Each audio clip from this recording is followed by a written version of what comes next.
Very much, Mr. President. Is it connected to the motion? I just need to state for the record regarding the statement of Senator Cayetano that there was no agreement that the subject matter of this privileged speech I made last Monday was the same and covered by the subject matter that was heard by the Committee on Justice. I maintain that those are two separate subjects and that justifies the referral to the Committee on Public Order. Thank you, Senator Cayetano is recognized. President,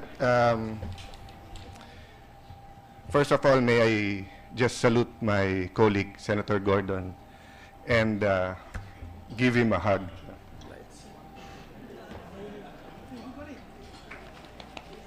Lights. Mr. President, may I just state for the record so we can diffuse the atmosphere, he is not my type, but because he's a senator, I'm willing to be hugged. No, I know this is a very emotional issue for everyone, and at stake here, Mr. President, is not just the integrity of the Senate.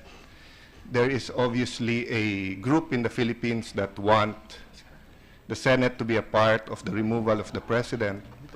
There's also groups who want to protect the President, and there are, I assume, 24 senators who does not care about removing or keeping the President there, but cares about the truth. And I think that is the speech of the gentleman from Olongapo, no? Who served long and dignified, and I've disagreed with him a lot of times. I've been in that podium and he's been here, but it has always been decent. It has always been in accordance with the rules and the traditions of the Senate. So let me just make this point, Mr. President. I was looking at the journal. So Senator Trillanes moved that it be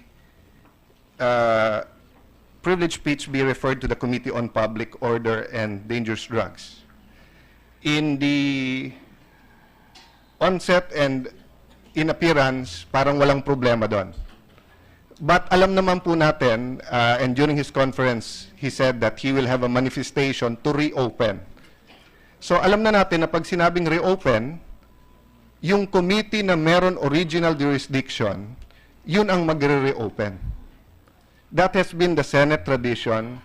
That is in our rules. In fact, when a speech has been given, a resolution has been filed, a bill has been filed, there are several here who have been majority leaders, Senator Soto, myself, of course, Senate President Drilon was Senate President for a long time. Senator Miggs, Senator Kiko here was a majority leader. Once it is given to that committee, the only way to release that from the committee is to get signatures of, if I'm not mistaken, 1/5 of the committee, five committee members, no? 5 committee members. I stand corrected. So this did not happen here, and it might have been oversight.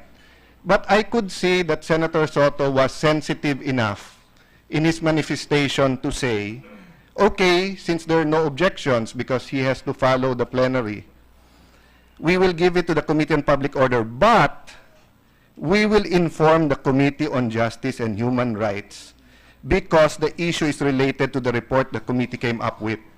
In fact, that was a very polite way of saying it because it's not only related. It is basically the same thing. The Las Cañas or the speech of Senator Trillanes goes into exactly what the Committee on Justice and Public Order was investigating. So, dun po sa mga baguhan sa Senate at sa mga kababayan natin nakikinig, bakit ginamit ni Senator Dick yung sinampal siya dito?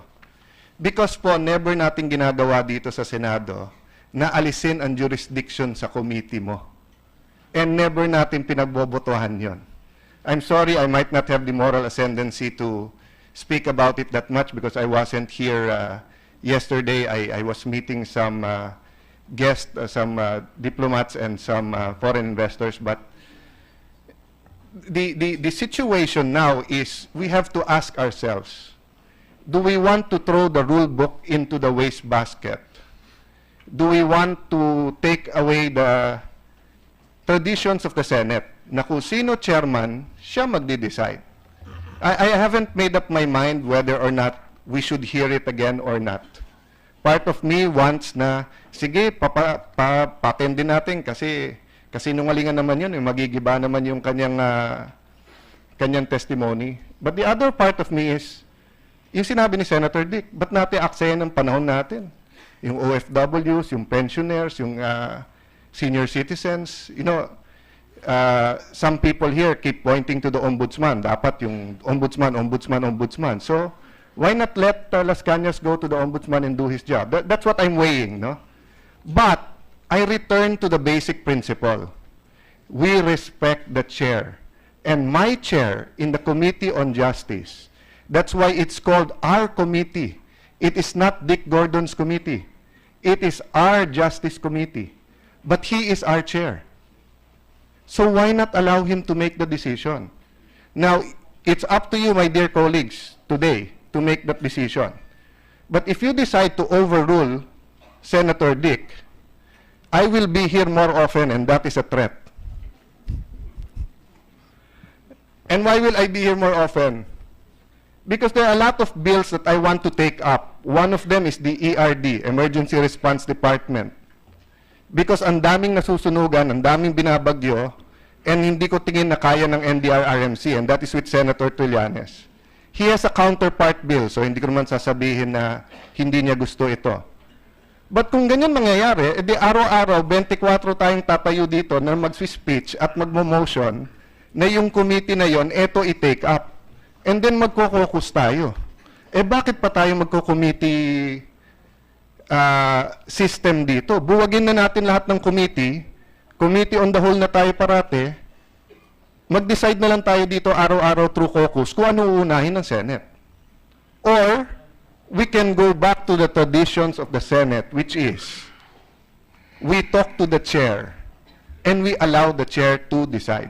If we do not have faith in our chairman, let us be honest enough, have the integrity enough, have the courage enough to go up to him and say, Senator Dick, we do not have confidence in you.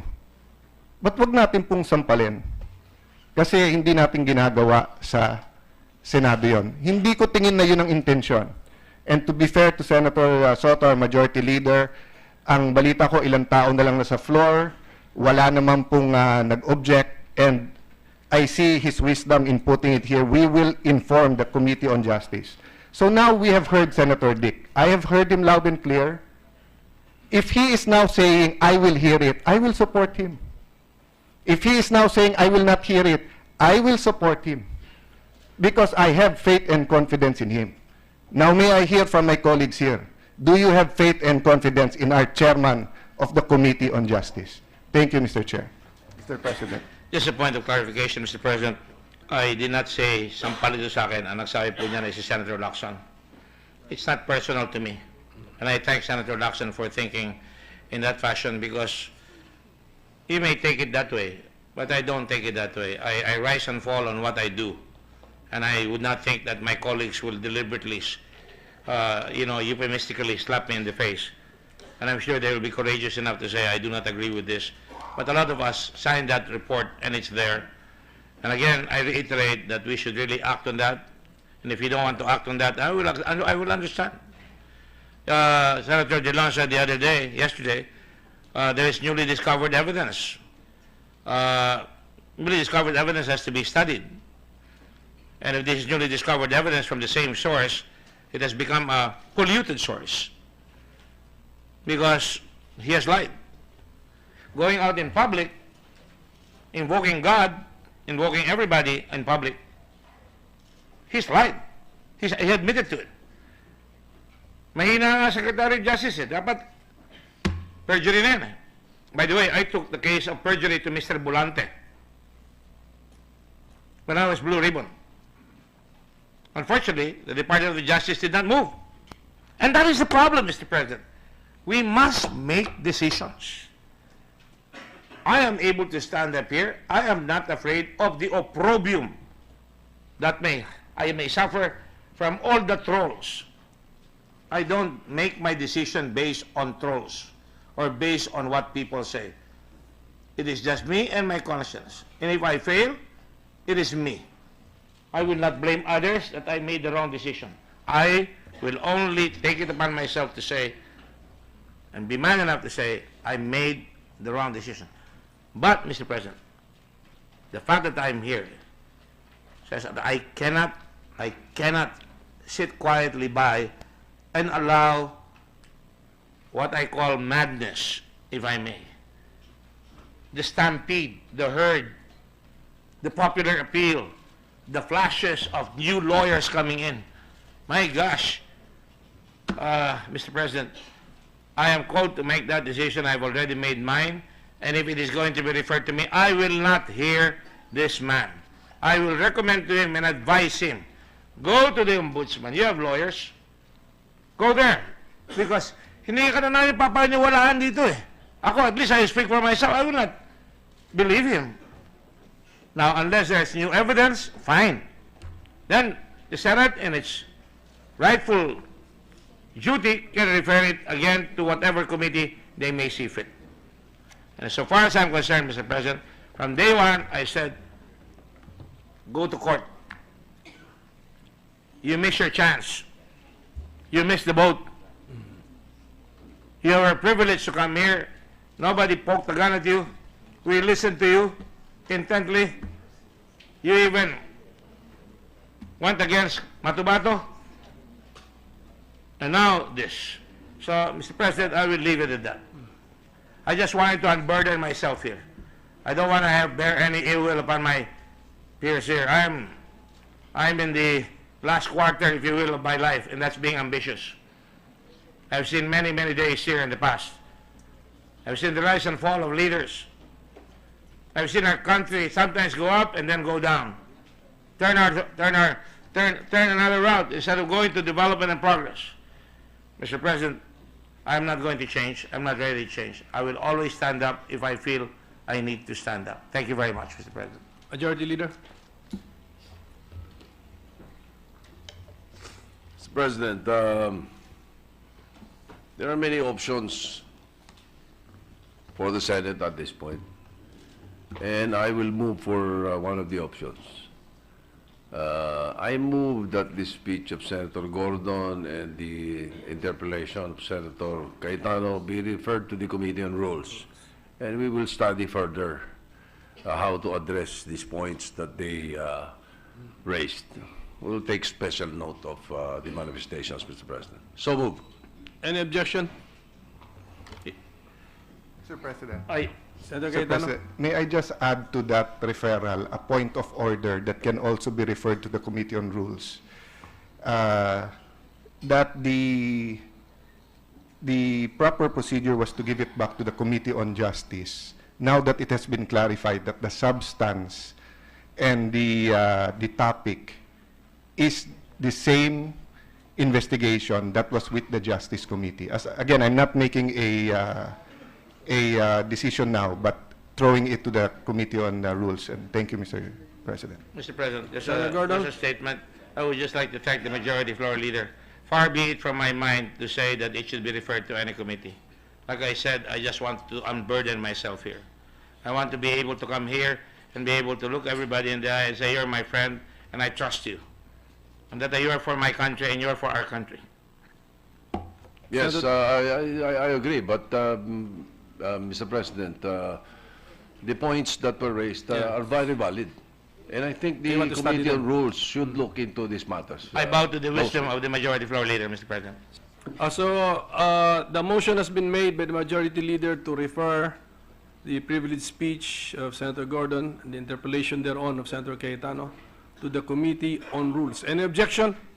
There being none, motion is approved. Mr. President, Senator Cayetano. I apologize to Senator Trillanes if I made it appear that there's a consensus. What I meant is that it seems obvious to me, and I thought it was obvious to everyone, that it's the same.